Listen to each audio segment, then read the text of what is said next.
Okay, so we're gonna try to ask her for a forward step. And part of this is gonna involve Sparkle getting over being mad that she has something around her butt. She hates things around her butt, and we've been working a lot on that. I'll lunge her, and before I ride her, and I'll throw a butt rope on, attach it to the saddle, and she kind of basically can kick all she wants, but it's not going anywhere. So she's gotten a little more used to it, but she still gets pretty darn angry. So again, I'm gonna ask her with the halter. I'm not asking her forward with this butt rope.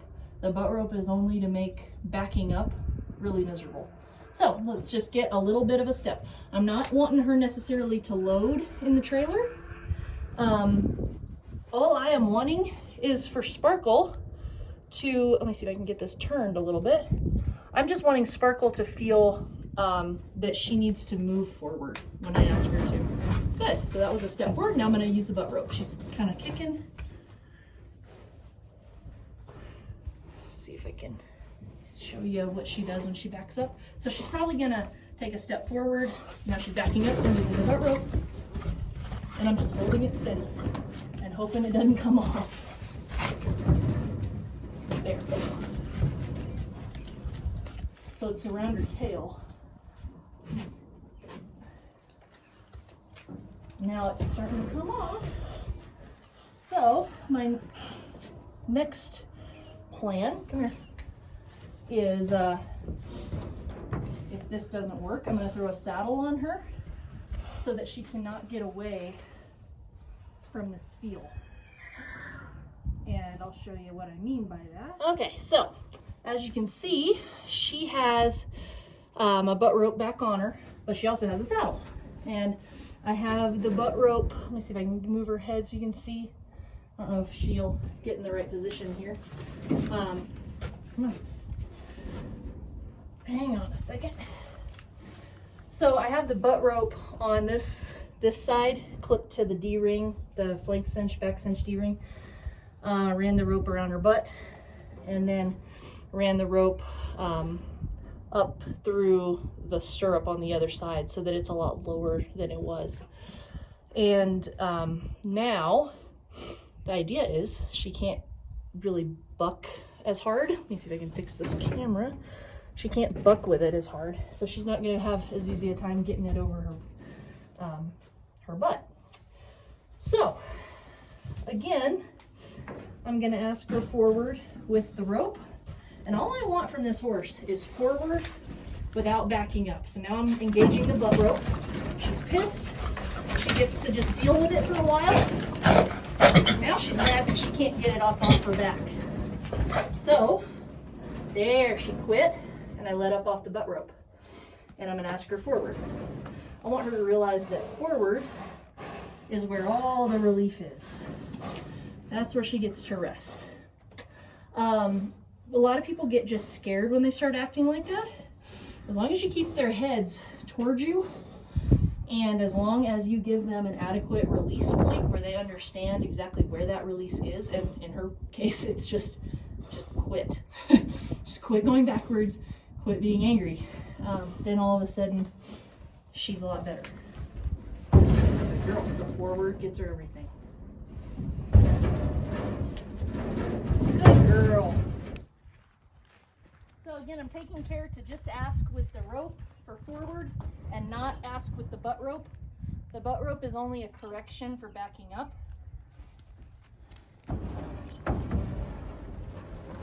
Good girl. Okay, so now we know she'll get in. So the question is, will she stay in while I close the divider? So the best way I've found to do this with a horse like her, and oddly enough, she does tie. That's what tells me she knows how to get her way with people, because it's not about the halter, the pull pressure here. Because if she's tied up and she hits that pull pressure, pulls against the rope, in other words, she's going to stop pulling. And so anyway, I just have this really extra long lead rope draped over here. And I'm going to see if I can ask her to step forward with me at her side. Good. So I'm going to pull a little bit on the rope, cluck a little. Good girl. Okay, so she'll step forward. So now I'm going to unhook my divider back up even more. And I'm gonna scoot her over. Good girl. Shirley handled that very nicely. So, I'm gonna let her stand for a second. Let her kind of figure out that's not a big deal. Then I'm gonna open the divider again.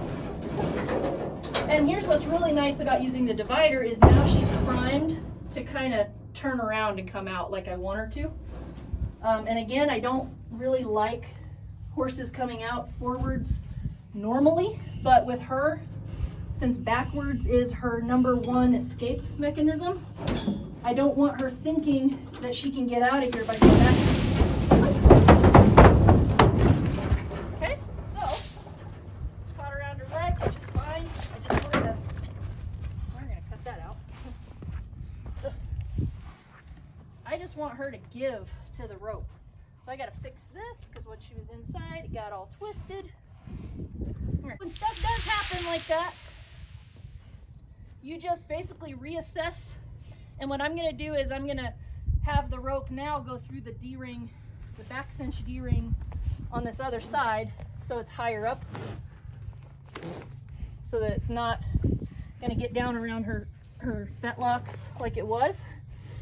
Not gonna be, it's still gonna be easier for her to unseat it, I think, but not as much. So let's go ahead and do this again.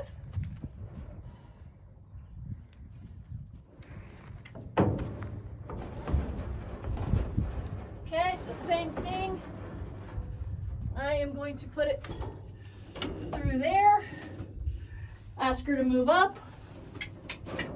Good. So the rope goes slack as soon as she steps forward. Release my divider. Ask her to move over. Good girl. Open my divider. Okay, so now I'm going to do a better job of actually getting organized here so that I have a little bit of a handle on her rope, on both ropes. Okay, so since she wanted to scoot backwards then, I'm going to ask her to just bend her head a little bit this way. Good, and then I'm going to release. So I'm going to get her head started. Good. And if you notice, since I'm dealing with a nervous horse here, I was aware of her feet the whole time. So I got out of the way. I knew where she was going to turn. And I just asked her head to come. And as soon as I felt like she was committed to the turn, then I got out of the way. Okay, so now she's going to be able to come on out. Get out of her way. Good girl. I'm going to pet her and let her rest. So this is the kind of thing where with a horse like this, you just have to keep trying different things, but you have to stay very principled where the bottom line is she cannot escape comfortably.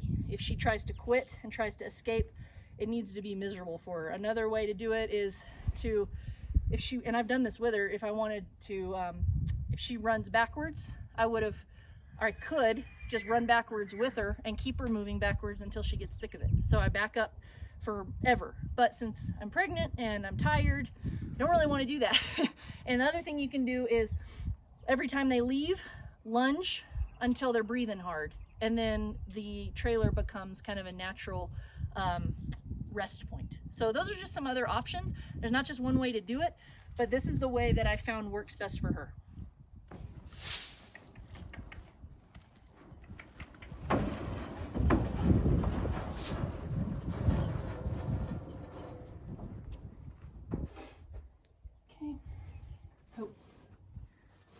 Hang on, I'm gonna lock her in.